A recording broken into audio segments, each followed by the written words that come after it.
Greta Thunberg, thanks very much for talking to us. Thank you for having me. In your new book, you appear to be despairing of our chances of saving the planet. Is that a fair assessment of where you are right now? I don't think so, actually. People often ask me whether I'm a pessimist or an optimist when it comes to saving the climate. And I always say that I'm a realist. It is definitely possible for us to avoid the worst consequences of this crisis, but not if we continue like now. There is certainly opportunities and chances for us to be able to save what we can possibly save. But as long as we continue like we are now, there's not very much hope in sight. But the hopeful thing is that we can change what we consider to be politically possible. We can change social norms and we can change our behavior. You say that in your book. You say that we can't live sustainably within the world's economic system, and there are predictions that the world economy will double in size by 2050. So how do you produce the kind of change that you want to see in the face of that? Yeah, that's a very good question. Of course, we don't know exactly how to do that. If we knew the answer to that, then this wouldn't be as big of a crisis as it is. When I say that we can't live sustainably within an unsustainable world, one very clear example of that is how, for example, I was just sitting right now calculating my own carbon footprint. And even if I click that I do everything right, I still exceed the planetary boundaries just by existing and just by paying taxes. So it's impossible to live sustainably today.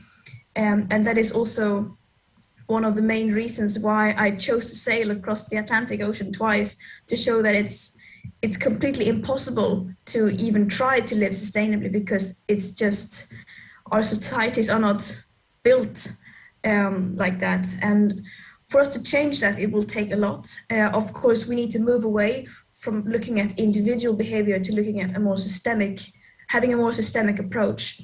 But I think that it's a good reflection and a good kind of measurement to just see how bad the situation actually is, and how far away from even what would be the bare minimum is. You clearly think that the phrase climate change isn't enough now to describe the situation that we're in, that the climate is breaking down and destabilizing. Do you think that that process is irreversible? I mean, it's not a matter of whether I think something is reversible or not.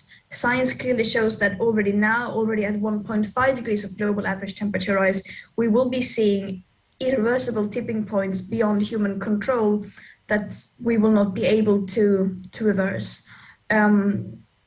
We need to heed the principles of safety. It seems like for every issue, apart from the climate issue, we go for the safest option. Let me ask you this. Here's a quote from you.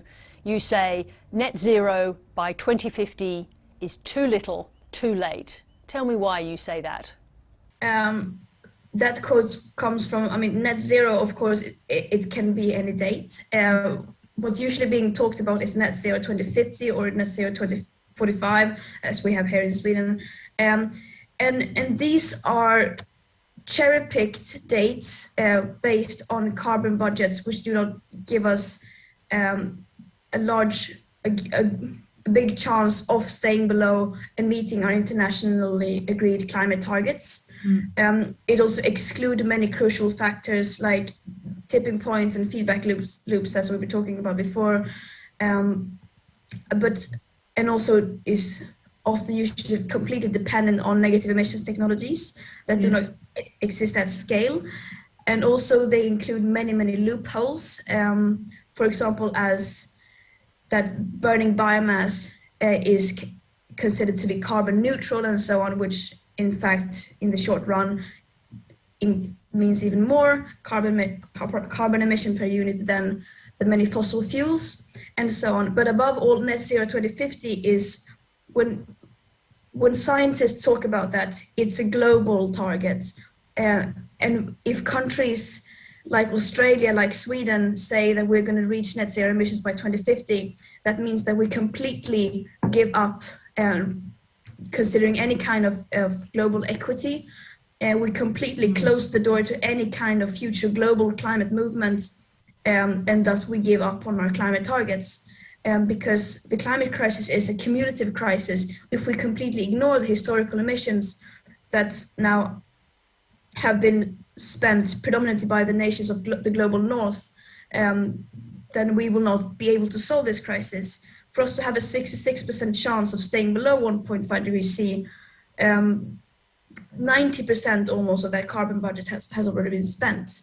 If we can ignore those 90% of this crisis, that's very, very, very naive. The big climate change conference in Egypt is about to start. Now, you condemned the last one as a failure and a PR exercise, and you said that the leaders were guilty of decades of blah, blah, blah. Do you expect any more from this one? I do not, unfortunately. But as it is now, the COPs are not designed to really change anything. That's not why they exist. And right now, it's like they are being turned into an opportunity for big polluters to greenwash themselves. As long as it is now, as long as the level of awareness is so low as it is now, then people will not be able to have the knowledge they need to put pressure on the people in power, and then they will continue to get away with not doing enough. And they will use words against us, using greenwashing in order to make it seem like they're doing something when they're not, using PR tactics and communication strategies disguised as politics. So the way that COP27 would for me be considered a success or a step forward would be that more people realize what a scam it actually is under current circumstances. But of course, having that said, it means a lot to have representation at the COP27, having people most affected by the climate crisis, having the people who are fighting on the front lines of the climate crisis who are being hit the hardest is absolutely crucial. These COPs are an opportunity to mobilize and to spread awareness about the climate crisis, but we have to bear in mind that it will not be enough. I want to talk to you about Australia. We've got a new government who says, in their words, they're committed to dramatically lowering Australia's carbon emissions. But at the same time, Australia is one of the biggest exporters of coal and gas to the world. If you had one message to the Australian people, what would it be?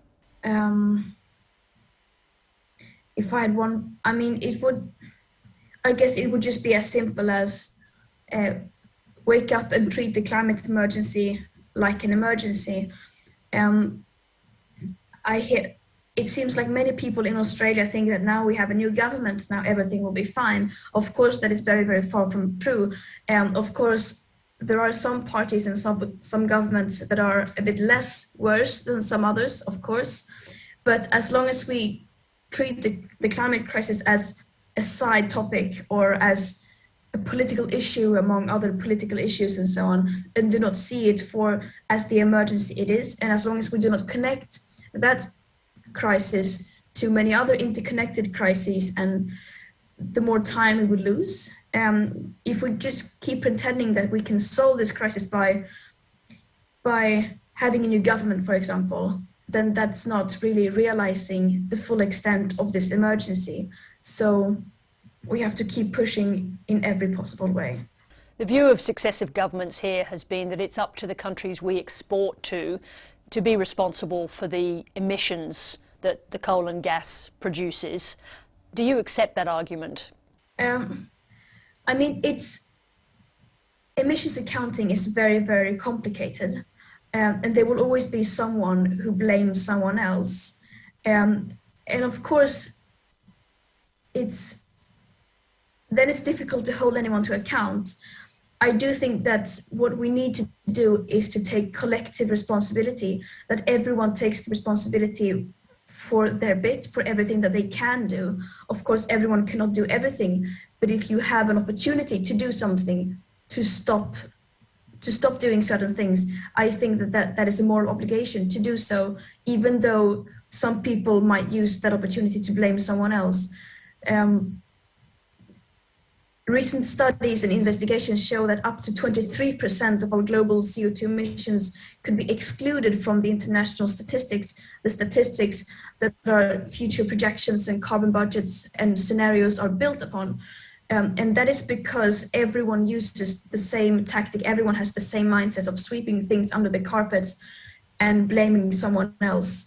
And unless, that seems to be the universal norm, and unless someone is willing and able to give up that mindset, no one else is going to do it too.